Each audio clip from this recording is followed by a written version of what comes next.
Okay, standard temperature and pressure, we know that already. We know that standard temperature is 273 Kelvin, which is the same as 0 degrees Celsius or 32 degrees Fahrenheit, so that's your freezing point.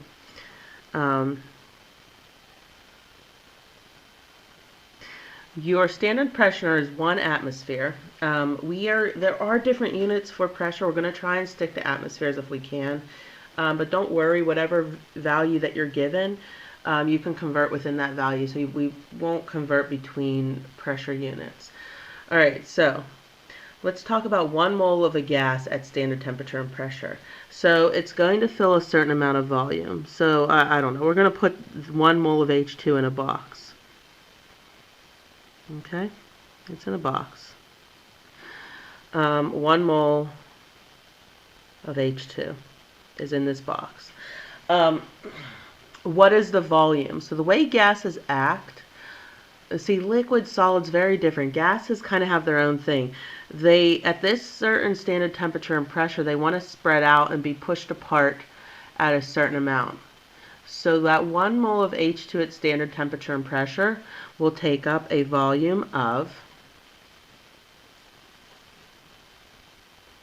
22.4 liters. So that's the volume of this cube. And that's just, that's a certain measurement. That's just what 1 mole of H2 is. So let's talk about a different gas. Let's go with, 1 mole of, let's go with carbon dioxide, CO2, at standard temperature and pressure.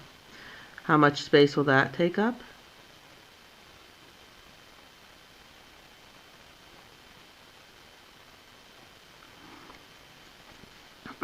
One mole CO2. So what's the volume of this cube?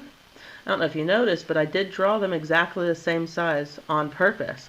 The volume of this cube is also 22.4 liters. So this 22.4 liters is a standard number.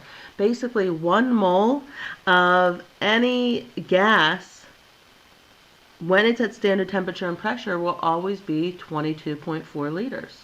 That is just what it is. So using that ratio, we can actually figure out a lot of things here. So let's kind of write that down. 1 mole of any gas at standard temperature and pressure will equal 22.4 liters. And that is a standard amount. So we will be able to use that to figure this out. So let me give you a very brief example, and this won't be too bad. But it's back to stoichiometry. Don't get too worried about it. It's not too difficult. So let's say we have what volume will 0.37 moles of O2 take up. So what's the volume that, it has to say at STP, at standard temperature and pressure. So we start with 0.37 moles of O2. And we simply use this new conversion we have. 1 mole is equal to 22.4 liters. So we're going to cancel out 1 mole with 22.4 liters. And we just multiply that out.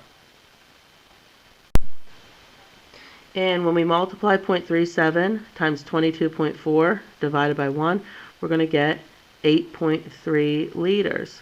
So it's actually a pretty easy conversion. Depending, if we're going from moles to liters, we want to cancel out moles, so we multiply by liters.